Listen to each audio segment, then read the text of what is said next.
What's going on, guys? Derek here, Southern Style Lawn Care. Today, taking the mulch plate off of our 36 right now, just simply because it's so wet out here with these gator blades. It just does a lot of clumping, so we'll put that back on around fall time, or maybe when it dries up and the grass gets a little bit shorter and drier, we'll put that back on. But just kind of showing you some stuff we're going through today and kind of what we do when we get rained out.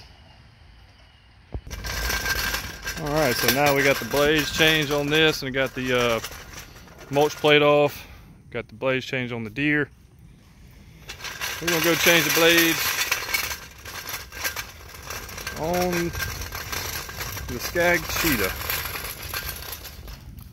Now the issue we were having with this, I had to change out an idler bearing, the idler arm bearing on here, because it was just making a bad rattling noise.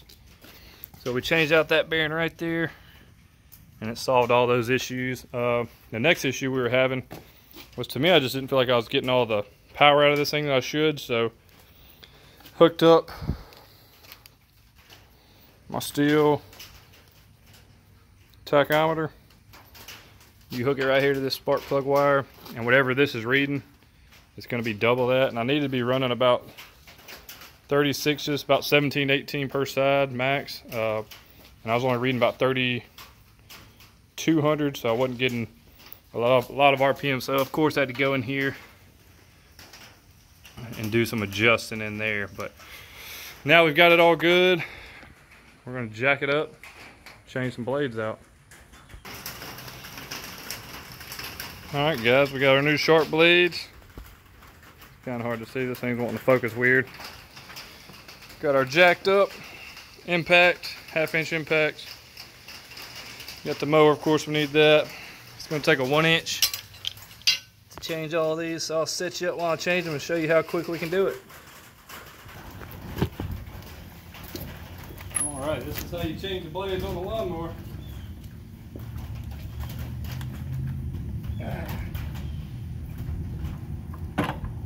These Skags do have the bolts up top, which I'm not crazy about. So make sure you leave that bolt up top, take your spacer off. Take your blade out. Alright, this is the important part. Make sure your blade is this way. Make sure your spacer's here. I had an employee last week put a spacer here and cut a whole yard with one blade off, and let's just say the people weren't happy, and I'm not sure why it even got cut that way. You push it back through. You also want to make sure your spindles are greased, which we've done that, but tighten it back up. And you really don't need, most people say you need pliers at the top to do this with this type of spindle, but I found I can just pretty much hold it with my hand. It works every time. Go.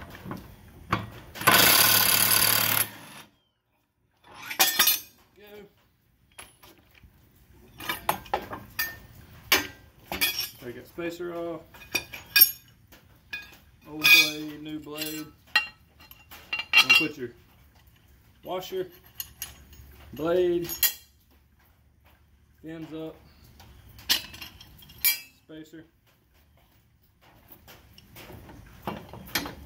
feed it through. There's the bolt on top. Get the bolt tight, hand tight. Make sure you're not cross-threading anything. Put your drill back on go.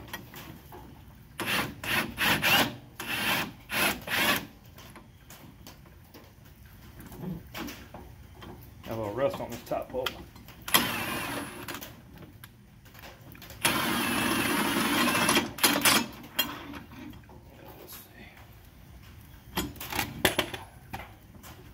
Top bolt's not wanting to go on. May have to get some pliers for this one, but let's see. I don't know.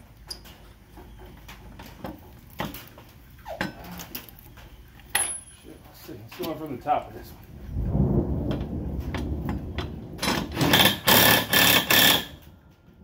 Alright, So we bolted that one from the top because we had top access.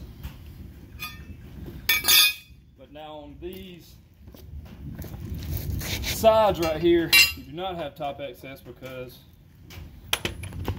these tanks right here don't allow you to get top access unless you have, you know, like that. But on the redesigned Cheetah 2, they cut the tank here. That way you can just zip them right off. So finished changing this one.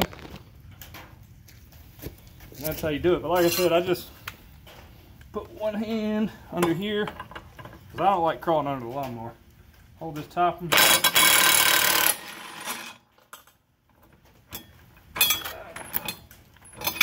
Pull it right out. Pull your spacer off. Blade off. You're going to leave this on the bottom, but you can tell a major difference in these blades. We're just focusing, all right, but these are a lot sharper. So put your blade on. Fins up. Drop your spacer. Slide it through. Finger tighten it down.